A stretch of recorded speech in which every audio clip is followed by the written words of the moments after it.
आऊज़ु बिल्लाहि मिनश्शैतानिर्रजीम बिस्मिल्लाहिर्रहमानिर्रहीम। सब देखने और सुनने वालों को अस्सलामु अलैकुम।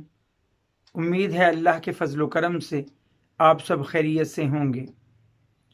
आज आपने वीडियो के आगाज़ में ही एक सवाल देखा जो कि हमारी एक बहन जिनके चैनल का नाम है शेयरिंग फ्रॉम यूके, उनकी तरफ से भेजा गया। तो सबसे पहले तो ये इल्तमास है, ये गुजारिश है कि इन बहन के चैनल को भी अपनी सपोर्ट से, अपने ताउन से नवाजिए ताकि वो भी आपकी हिम्मत बढ़ाएं, क्योंकि इन बहन का साथ गुज़िश्ता तकरीबन 1.5 साल से मुझे हासिल है और कोई भी लम्हा ऐसा नहीं आया जब इस साथ में, इस ताउन में, इस सपोर्ट में कोई कमी आई हो। तो अब उन्हें भी हम सब की सपोर्ट की ज़रूरत, तो ज़रूर शेयरिंग फ्रॉम यूके चैनल पर जाइए और अपनी सपोर्ट से नवाजिए। सवाल ये है कि इशा नमाज की रकतें कितनी हैं और जो उसमें वितर के आखिर में भी नफल पढ़े जाते हैं उनकी क्या हकीकत है। तो जहां तक अहादीस का जिक्र है, जहां तक इशा नमाज की कुल रकतों का बयान है, तो वो मुख्तलिफ रवायात को जब इकट्ठा किया जाए तो उसके ज़रिए ज़्यादा से ज़्यादा ये तादाद 17 बनती है।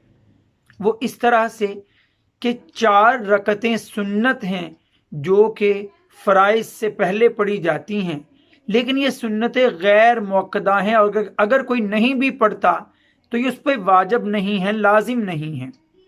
फिर 4 फ़र्ज़ हैं, फिर 2 सुन्नतें हैं और 2 सुन्नतों के बाद 2 नवाफल हैं, फिर 3 वितर और फिर 2 नफल हैं।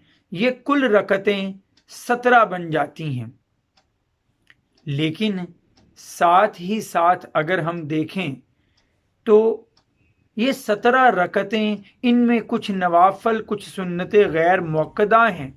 अगर कोई नहीं पढ़ता और कम से कम रकतें भी पढ़ना चाहे तो वो 9 रकतें बनेंगी कि 4 फ़र्ज़ हैं जिनके बाद 2 सुन्नतें मुअक्कदा हैं और 3 वितर हैं। इसके अलावा एक तरीका 13 रकतें पढ़ने का भी मौजूद है कि 4 फ़र्ज़ हैं, 2 सुन्नतें मुअक्कदा हैं और फिर 2 नफल, 3 वितर और 2 नफल हैं। 13 रकतें भी हैं। अब कितनी पढ़ी जाएं? तो देखिए, जिस किसी के पास वक्त मुयस्सर है और उसे किसी मसरूफियत ने रोक नहीं रखा, उसे तो चाहिए कि 17 रकतें ही अदा करे। और अगर पहली 4 रकतें जो कि गैर मुअक्कदा हैं उसने नहीं भी पढ़ी तो 13 रकतें पढ़े। देखिए, नबी करीम सल्लल्लाहु अलैहि वसल्लम से जामे तिर्मिज़ी में हदीस नंबर 413 मौजूद है कि नबी करीम सल्लल्लाहु अलैहि वसल्लम ने फरमाया कि क़यामत के दिन एक बंदा मोमिन से जिस चीज़ का सबसे पहले जवाब मांगा जाएगा, सवाल किया जाएगा, वो नमाज है। अगर नमाज सही निकल आई तो वो कामयाब होगा और अगर नमाज ही सही ना निकली तो वो नाकाम होगा। सबसे पहले उसकी फ़र्ज़ नमाजें देखी जाएंगी और फिर अल्लाह ताला अगर फ़र्ज़ नमाजों में कोई कमी पाएगा तो फरिश्तों से कहेगा कि मेरे इस बंदे के पास देखो कि क्या कोई नफल मौजूद हैं। अगर नफल मौजूद होंगे तो फ़राइज़ की कमी को उन नफल से पूरा किया जाएगा। अब अगर कोई बंदा नफली नमाज ही ना पढ़ता हो और उसके फ़राइज़ में कहीं कोई कमी निकल आई क़यामत के दिन, तो कहाँ से वो इसे पूरा करेगा।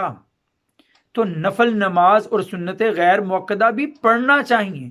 फिर दूसरी बात कि वितर के बाद नफल हैं या नहीं। अव्वल तो अकली दलील ये है कि इशा की नमाज के बाद अगर किसी ने वितर पढ़ लिए हैं और वो फिर रात को कहीं जागता है तहज्जुद की नमाज के लिए, तो तहज्जुद की नमाज तो नफल है, वो तो फिर भी बाद में आ गए। عشاء کی نماز کے وطروں کے بعد ہی آ گئے۔ اور ویسے افضل بات یہ ہے کہ نبی کریم صلی اللہ علیہ وآلہ وسلم نے فرمایا، صحیح بخاری میں آپ کو یہ حدیث ملے گی 998 نمبر، اسی طرح سے صحیح مسلم میں 751 نمبر حدیث، کہ نبی کریم صلی اللہ علیہ وآلہ وسلم نے فرمایا اپنی رات کی نماز میں سب سے آخر پر وطر رکھو۔ تو جس کسی کو تو تہجد کی نماز میں اٹھنے کی عادت ہو تو وہ وطر تہجد کی نماز کے بعد ہی پڑھے، یہی افضل ہے۔ لیکن اگر کوئی اٹھنے کا یقین نہیں رکھتا اور پہلے ہی وطر پڑھ لیتا ہے اور نفل بعد میں تہجد کے اٹھنے پر ادا کرتا ہے تو یہ بھی درست۔ اب وہ جو وطر کے بعد 2 نفل پڑھے جاتے ہیں اس کی دلیل صحیح مسلم میں ہی حضرت عائشہ رضی اللہ تعالی عنہا سے ہے کہ نبی کریم صلی اللہ علیہ وآلہ وسلم کے بارے میں وہ فرماتی ہیں کہ نبی کریم صلی اللہ علیہ وآلہ وسلم 3 وطر کے بعد بیٹھ کر 2 نفل پڑھا کرتے۔ تو یہ تو صحیح مسلم میں بھی ثابت ہے، تو 3 وطر کے بعد 2 نفل پڑھنے میں کوئی قباحت نہیں، یہ سنت سے ثابت ہیں۔ اور ہمیں نفلوں کا اہتمام کرنا چاہیے تاکہ فرض نمازوں میں اگر کوئی نقص نکلے تو ہمارے یہ نفل اس نقص کو دور کر سکیں، اس کمی کو پورا کر سکیں۔ وآخر دعوانا ان الحمد للہ رب العالمین۔ السلام علیکم۔